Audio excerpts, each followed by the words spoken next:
Halo pasukan celeng, intinya kalian harus sehat terus ya. Wis gak usah kesuwen. Di kesempatan kali ini, aku akan menceritakan alur film yang berjudul Secret in the Hot Spring. Kepo kan? Cus mari melebur ke alurnya.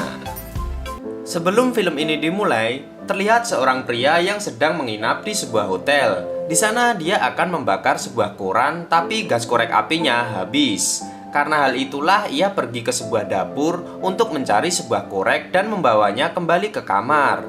Tapi ketika ia hendak masuk ke dalam kamar, ia mendengar sesuatu di sebelah kamarnya. Oleh hal itu, ia pun bergegas untuk melihat kamar tersebut untuk memastikan bunyi tadi. Tak disangka, ia malah melihat orang yang gantung diri dan ia pun pergi keluar hotel untuk menyelamatkan diri.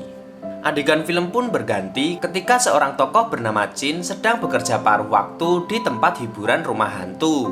Ia merasa kesal karena ada seorang anak yang memutuskan mata palsunya dan memarahinya hingga nangis. Karena memarahi pelanggannya, bos yang mengelola tempat itu pun memecatnya hingga menanggung biaya properti mata palsunya di dalam gajinya. Karena kesal, ia pun meninju bosnya hingga hidungnya berdarah. Ia pun terpaksa dibawa oleh petugas keamanan untuk meninggalkan ruangan tersebut. Singkat cerita, Paman Chin menelpon dirinya saat tidak berada di kelas alias membolos. Tapi karena tahu keponakannya membolos, ia pun menyuruhnya untuk berangkat ke sekolah. Awalnya dia masih saja menolak suruhan pamannya, tetapi ketika bibinya yang menelpon, mau tidak mau ia harus berangkat ke sekolah. Bibi Chin ini sangat galak. Bahkan ketika ia sedang berangkat ke sekolah, ia masih saja diomelin. Di jalan ia bertemu dengan seorang yang bernama Lucun. Lucun ini juga terlambat berangkat sekolah. Chin dan Lucun pun saling tatap dan terlihat balapan menuju sekolah. Tapi saat ia mengenjot sepedanya, ia pun terlihat jatuh seperti sedang menabrak sesuatu hingga berdarah. Di kelas, Chin memperkenalkan dirinya. Guru pun kaget karena dia masuk ke kelas pada jam pelajaran kelima. Karena dia tidak mau menjelaskan kenapa alasannya terlambat, ia pun langsung disuruh duduk di samping putri kecil. Awalnya ia mengira putri kecil ini adalah gadis yang cantik. Ternyata ia salah tempat duduk. Ia menengok ke samping dan melihat cewek gendut, dan itu masih saja bukan putri kecil. Saat ia berpaling ke arah yang lain, putri kecil ini adalah seorang pria yang rada ngondek alias banci. Istirahat pun tiba, ia mendapatkan pesan telepon dari neneknya. Saat berada di kamar mandi, ia melihat seorang yang sedang dibully. Karena pembuli itu sadar Chin sedang melihatnya, ia pun segera menghampiri Chin dan menanyanya sesuatu. Chin pun enggan mengurusi pembuli tersebut. Tapi karena ia mengganggunya, ia pun marah dan memukul hingga pingsan. Melihat temannya dipukul, tentu saja teman-teman pembuli yang lain ikut marah. Tapi karena Chin ini mantan preman di sekolahnya yang dulu, ia pun malah mengajar kawanan pembuli di sana. Tak disangka, orang yang dibully adalah putri kecil. Ia pun berterima kasih kepada Chin. Tiba-tiba juga ada yang keluar dari toilet. Ternyata itu adalah Lucun. Saat Lucun sedang melangkai pembuli yang sedang pingsan, guru pun datang dan memergoki mereka. Guru pun langsung salah paham dan dikira ketiga orang itu adalah pembuli yang menghajar orang sampai pingsan. Singkat cerita, mereka pun menjadi terkenal di sekolahnya. Lucun dan putri kecil pun terpaksa harus dibully sama kawanan pembuli. Sementara itu, karena Chin ini terlihat paling seram, tidak ada yang berani mendekatinya.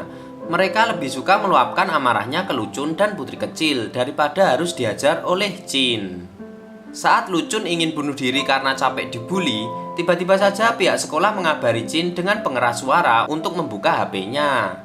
3年3班切小金同学，你的家人有急事来电，要你检查一下你的手机。 Ia pun membuka HP dan melihat seperti arwah kakeknya yang pergi dari tubuhnya. Ternyata neneknya mengabarinya agar datang ke hotel peninggalan orang tuanya yang saat ini dikelola oleh kakek dan neneknya. Saat perjalanan menuju hotel tersebut, tak disangka Lucun dan putri kecil ikut menyelinap untuk menemani perjalanan Chin. Awalnya sih Chin menolak, tapi lama-kelamaan ia pun membiarkan kedua temannya untuk ikut bersamanya. Putri kecil sangat ingin bertemu dengan orang tua Chin dan hotel peninggalannya. Tapi ketika Chin menjawab orang tuanya sudah meninggal, ia pun langsung berubah tempat duduk. Chin pun memberitahu lewat HP-nya bagaimana bentuk hotelnya. Tiba-tiba saja Lucun menyeletuk kalau hotel tersebut mirip dengan kuil Lanzhou. Awalnya Jin tidak tahu apa itu kuil Lanzhou, tapi setelah itu adegan berganti tepat di mana hotel itu berada. Ya, tepat sekali. Ternyata hotel milik Jin pun lebih mirip dengan kuil Lanzhou daripada disebut hotel. Hotel milik Jin bernama OO. Ia tak tahu arti dari kata OO, dan Jin pun berkata mungkin OO berarti lingkaran. Pertama kali masuk, kesan hotel ini sangat seram, apalagi terlihat kedua tamu hotel marah-marah sambil meninggalkan hotel. Saat Jin datang, ia pun disambut oleh kakek dan neneknya. Tapi di sini ia malah tidak dikenali oleh kakek neneknya sendiri. Putri kecil dan Lucun yang notabene adalah temannya dipanggil sebagai Jin karena mereka sudah lama tak melihatnya. Adegan berganti ketika seorang wanita bernama Suzuki sedang mencari seorang cowok yang nampaknya yang ia cari adalah Jin. Tapi apes, saat ia mencarinya, ternyata Jin malah pergi ke hotel kakek dan neneknya. Adegan kembali ke hotel ketika kakek nenek Jin menjelaskan semua fasilitas yang harus menggunakan uang koin jika ingin menggunakannya. Malam pun tiba, adegan kembali berganti ke Suzuki di mana ia sedang menelpon ke hotel milik Jin. Saat itu Suzuki sedang kehujanan. Sambil menunggangi motornya, ia salah paham dikira Jin ini sedang menjalani hubungan dengan putri kecil. Tapi karena di luar sedang hujan dan yang menerima telepon adalah nenek, maka ia tak tahu maksud dari telepon Suzuki tersebut. Setelah itu, kakek Jin mengajak Lucun dan putri kecil untuk mencoba pemandian air panas yang berada di hotel tersebut. Tapi mereka ingin mengganti pakaian, mereka pun mulai masuk kamar masing-masing. Saat pertama kali mereka masuk kamar, kesan awal terhadap hotel tersebut adalah menyeramkan. Terlihat saat Jin memasuki ruangan tersebut, kursi yang ia duduki patah. Sementara itu, putri kecil diperlihatkan lampu yang mati dan nyala saat ia hendak mengganti baju. Sementara itu, Lucun yang masuk ke kamarnya terlihat sangat kesal karena biaya untuk jubah mandi sangatlah mahal. Saat Lucun dan putri kecil hendak menggunakan pemandian air panas, ia melihat Jin sedang bermain hotel-hotelan dengan menggunakan mainan. Saat mereka saling tatap, tentu saja Jin pun merasa malu dan mengusir mereka berdua. Saat sedang mandi bersama, Lucun merasa heran kenapa Jin yang merupakan cucu pemilik hotel mendapatkan kamar yang sama dengan mereka. Saat asik di pemandian air panas, putri kecil melihat ke atas hotel dan merasa ada yang memperhatikan mereka. Jam pun menunjukkan pukul 12 malam. Jin pun terbangun karena seolah-olah ada yang memanggil namanya malam itu juga. Saat sedang keluar kamar dan mencari asal suara tersebut, ternyata suara itu adalah suara dari putri kecil yang ketakutan karena melihat suara hantu. Ia pun memeluk kaki Jin karena ketakutan. Karena hal itu, Jin tentu saja marah dan menyuruh putri kecil untuk melepaskan pelukannya. Saat hendak melepaskan pelukan, tiba-tiba ada kaki yang mendekat ke arah Jin. Putri kecil pun kembali memeluk kaki Jin, tapi tak disangka itu adalah Lucun yang tidur sambil berjalan. Jin bersikeras untuk melepaskan pelukan Lucun, tapi putri kecil menjelaskan jika orang tidur sambil berjalan dibangunkan secara paksa, orang itu akan mati. Tapi hal konyol pun terjadi. Tak disangka, Jin pun malah mengajar Lucun hingga akhirnya ia pun terbangun dari tidurnya. Di pagi hari, nenek Jin menyuruh mereka bertiga untuk membersihkan ruangan-ruangan hotel dan mencuci kain-kain yang ada di sana. Saat sedang membawa cucian kotor, tiba-tiba saja ada orang yang menelpon salah satu ruangan tapi tidak ada suara satupun. Jin pun melanjutkan pekerjaannya dan melihat Lucun dan putri kecil sedang menjadi model iklan untuk hotel yang mereka tempati saat ini. Kakek Jin pun menyuruh mereka senyum bahagia, tapi yang kita lihat mereka malah melakukan pekerjaan itu dengan tidak ikhlas. Setelah keluar dari kolam, Lucun pun tersandung dan tangannya mengeluarkan darah. Ia panik karena takut terkena penyakit tetanus. Nenek Jin memberikan kunci rumah tua milik Jin. Mereka bertiga pun akhirnya menemukan kotak P3K yang sedang mereka cari. Saat Lucun sedang diobati lukanya oleh putri kecil, Jin pun mempunyai kesempatan untuk melihat sebuah handycam di sana. Ia pun mengingat kembali masa kecil yang terekam di kamera tersebut. Saat mereka meninggalkan ruangan tersebut, terlihat sebuah rumah mainan yang menyala karena lampu yang terjatuh dari samping. Setelah itu, putri kecil terlihat ingin mandi di pemandian air panas. Karena Lucun tangannya luka, tentu saja ia menolak ajakan tersebut. Apalagi kalau mengajak si Jin, pasti langsung ditolaknya. Karena hal itulah, ia pun bergegas untuk mandi sendirian di kolam tersebut. Ia melihat rambut yang mengambang di sebuah kolam. Saat ia datangi karena penasaran, muncullah tangan dari arah rambut tersebut. Ia pun berlari ke arah kamar Jin dalam keadaan telanjang. Karena kesal, ia pun kembali memukul putri kecil bahkan sampai kedua kacamatanya terbelah. Sementara itu, Lucun berusaha menutupi kemaluan putri kecil tanpa melihatnya. Tapi saat ia berhasil menutupinya, putri kecil pun terbangun dan menjelaskan apa yang terjadi sebelumnya. Lucun dan Jin pun tak percaya dengan cerita yang dibuat oleh putri kecil. Mereka pun sampai menolak tidur dengannya karena putri kecil trauma dengan apa yang terjadi sebelumnya. Adegan pun berganti ketika Lucun tidur sambil berdiri. Saat ia terbangun, ia melihat sebuah hantu yang tergantung di depannya. Karena hal itulah ia pergi ke kamar Jin dan melompat ke pelukannya seperti adegan yang dilakukan putri kecil. Lucun dan putri kecil pun berargumen kepada Jin bahwa hantu itu adalah kedua orang tua Jin karena saat mereka ada di sana, Jinlah yang belum pernah melihat hantu tersebut. Tapi Jin kembali marah dan menyuruh Lucun dan putri kecil untuk pulang jika masih menganggap hotel tersebut berhantu. Di pagi hari, Lucun dan putri kecil menelpon keluarganya di rumah. Tapi ternyata selama ini orang yang membulinya masih menunggu kabar mereka. Jadi di sini mereka menelpon dan merahasiakan tempat mereka melarikan diri dari pembuli tersebut. Sementara itu, Jin sedang berbicara pada kakeknya untuk menanyakan di mana tempat rumah boneka yang selama ini digunakan Jin untuk berlatih untuk melayani tamu hotel. Di sini keadaan kakek terlihat sakit-sakitan. Bahkan nyawanya saja hampir keluar dari tubuhnya sebelum pada akhirnya nenek datang untuk menyelamatkan nyawa kakek. Melihat kejadian itu, tentu Jin dan kedua temannya kaget dan melongo.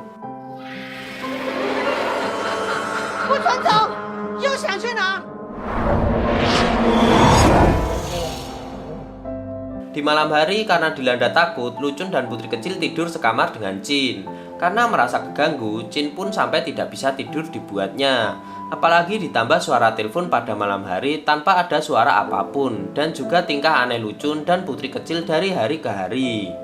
Di malam hari tibalah waktunya. Jin melihat penampakan hantu tersebut. Jin sendiri baru pertama kali melihat hantu tersebut. Ia melihat hantu sesaat keluar dari kamar mandi. Tak disangka ia melakukan sama seperti yang dilakukan teman-temannya terlebih dahulu.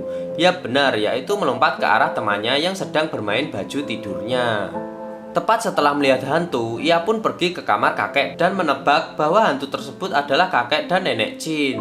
Untuk memastikan apakah kakek dan nenek Jin masih hidup, mereka bertiga pun memiliki rencana, yaitu Lucun yang bertugas memegang dada nenek dan memastikan jantungnya berdetak. Sementara putri kecil bertugas untuk mengecek kakek.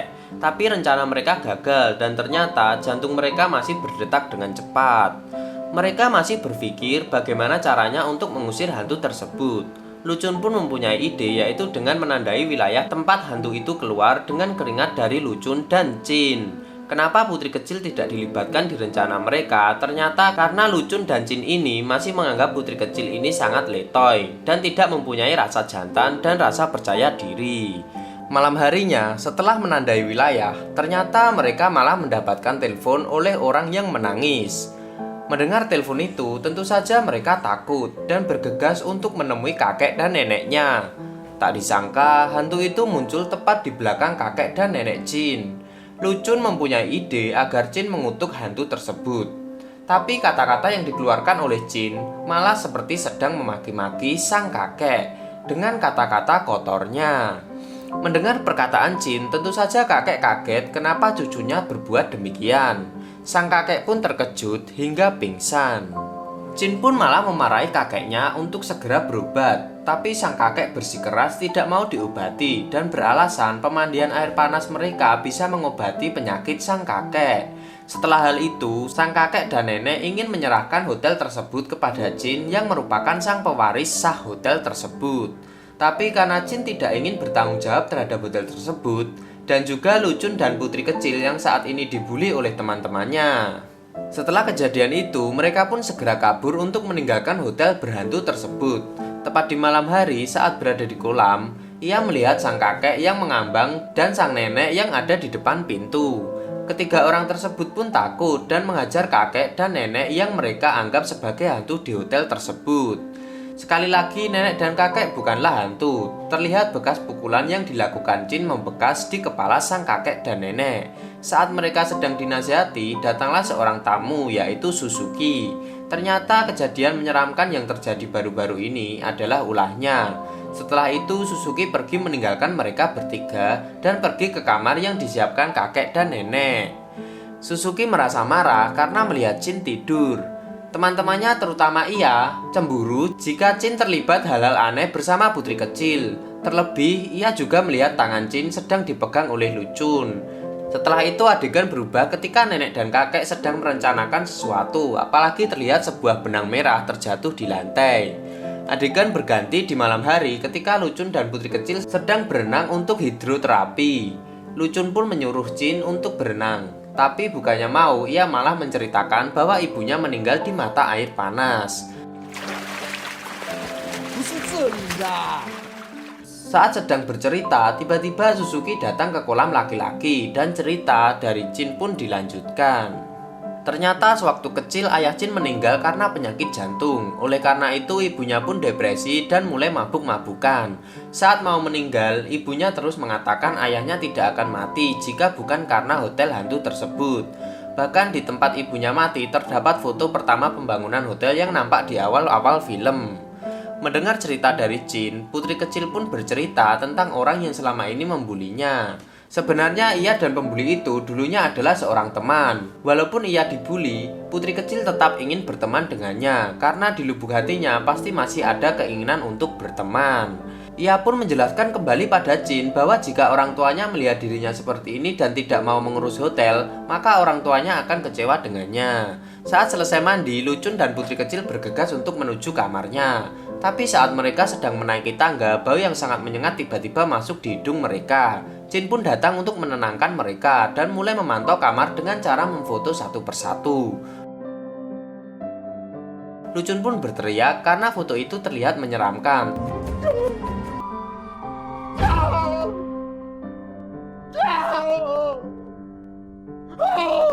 Tapi karena teriakannya sangat mengganggu, Chin dan putri kecil pun membungkam mulut dengan kedua tangannya.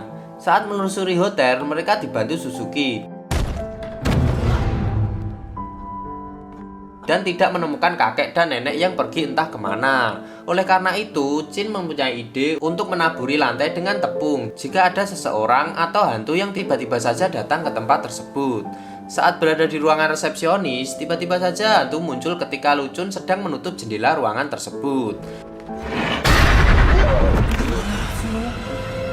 Tapi setelah dilihat, benda yang tiba-tiba mengagetkan Lucun adalah kain pel yang terjatuh. Mereka pun kembali ke lantai 2 untuk memeriksa ruangan satu persatu. Tak disangka hantu pun muncul. Chin berlutut dan menganggap hantu tersebut adalah ayah dan ibunya. Mereka pun berlari dari kejaran sang hantu. Di pojok ruangan, Lucun menunjuk tepat di HP Chin dengan sangat ketakutan. Ternyata ia sedang menunjuk arah baterai Chin yang tersisa 1% saja. Setelah itu HP pun mati dan tidak ada cahaya yang bisa menerangi mereka bertiga. Karena tidak ada cahaya, mereka pun jalan dengan merayap. Lucun pun berkata untuk tahan nafas, padahal tahan nafas sendiri kan berguna untuk melawan vampir. Padahal saat ini mereka sedang menghadapi sebuah hantu yang ada di hotel tersebut. Saat sedang menahan nafas, tiba-tiba tubuh putri kecil ditarik ke atas. Tentu saja Chin dan Lucun bergegas menolongnya dengan cara menarik ke bawah. Lucun pun mengambil kepala bangau dan diberikan ke Chin. Dengan mengambil langkah ke belakang, Chin pun berlari dan hampir saja menebas hantu tersebut, tapi gagal. Dan hantu tersebut jatuh tersungkur di lantai. Lucun pun pingsan dibuatnya, tapi karena panik, Chin masih saja mengambil kepala bangau yang hendak ia arahkan lagi ke hantu itu. Dari kejauhan, hantu satunya datang untuk mencegah hal tersebut. Ternyata hantu tersebut adalah hantu jadi-jadian yang diperankan oleh kakek dan nenek Chun.